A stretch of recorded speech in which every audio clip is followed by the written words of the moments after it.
Hey, just a little musing. I was thinking, cleaning out my spam email, and I'm sure as everybody's seen their spam email, they get all sorts of advice and ideas and blah blah blah. Forced marketing junk. But it kind of came to me as I'm looking through this stuff is, there's legitimate companies that do things like dating services, and credit repair, things like that, entrepreneurship stuff like that.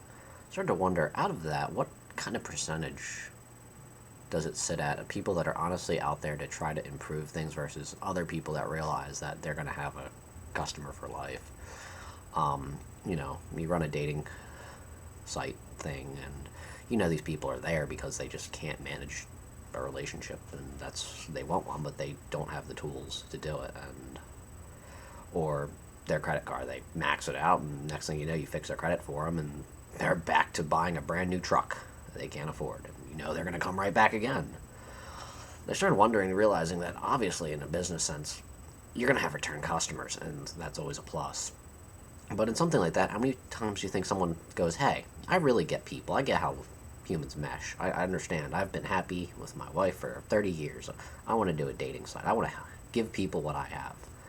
And then how many people start going, these guys are idiots. I'm going to get $1 million out of this deathly mean woman thinks that she deserves Brad Pitt as a husband, and she has absolutely nothing to bring to a table. She's a horrible human being, but you know what? She's going to give me $15 a month. I got this. I just started wondering, with industries like that, where a large percent of your client base is going to fail and is going to return to you, like kind of the morals of it. Do you think maybe if I help one person, this whole business is worth it? Do you feel 5%? What's your kind of like your cutoff? And more so, what's the percentage of the people that realize this is a good business to get into versus the people that generally want to try to do something? They think that the credit system is whack, and they want to try to get people to fix that and learn responsibility. And they're okay with losing 90% of their customers. They know that 90% of these people are going to come right back to them with a brand new shiny truck or a big house and screwed again. Or, and I'm just picking those two examples because I think they're the most glorified ones on things like this, where you're going to have people that just keep messing up and returning. And I don't know, just kind of was running through my head as a business. Where's it going? And more so is the morals of it.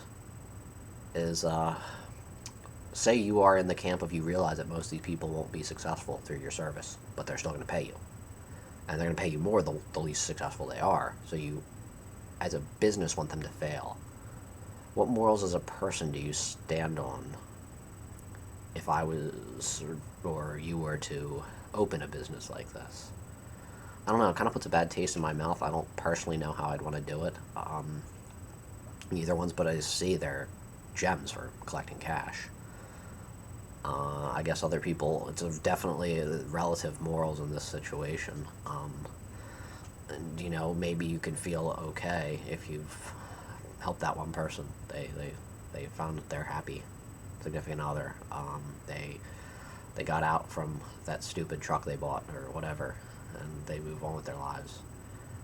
But I don't know, it's just really kind of making me think a little bit, but it's just kind of a weird thing, and I'm wondering how would you even sort who came into it. And I'm sure there are some people that definitely came in with the best of intentions and saw it at the end of the day it's a business, or they became jaded with seeing how many failures they ran into. I guess a lot of it comes also in the mindset of the owner of the company. Was if you genuinely think that if you have 100 people fail, that one person who made it worthwhile makes the entire venture worthwhile. And I can see the light in that, but I can also see how you can get jaded by seeing a 99% fail rate.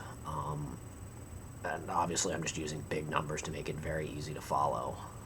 But I don't know, it just kind of seems weird. And I've only really picked the credit industries and dating because those things really stand out the most as far as we're going to have a very high return rate. I guess the other thing too that's famous for it is going to be weight loss. You see people bouncing up 10 down pounds and $100 each time, and they keep coming back. That has one of the highest return rates. I want to say it's in the 70s or something. I don't know. I don't have the article handy, but I just read that like Wall Street Journal like last week or something, because everybody's talking about weight loss. It's a very common New Year's resolution dealie. So I don't know. I'm just kind of musing a little bit for a couple minutes, and I don't know. So if anybody has their thoughts, if you think it's a moral business to get into, if you think it's a moral business only if you have the right mindset of that you're doing something good, if you really don't care and you know that you're going to just make hand over foot money and increase your life, if that's okay with you. As I said, I kind of feel a little mixed on the issue, and I don't think anybody can be wrong as long as you're giving the service that you offer. If you have good dating advice or credit advice and you give it to someone, what they choose to do with that tool is on them. So, as long as you're taking care of your honesty, if your whole goal is just making money, I don't really see anything wrong with that. But at the same time, I don't see anything wrong with if you feel that doing it for the one person who takes note is worth it too. So I don't know, maybe I'm just a little hippie mused as I'm kind of bored waiting for laundry to change. So that's it. Peace.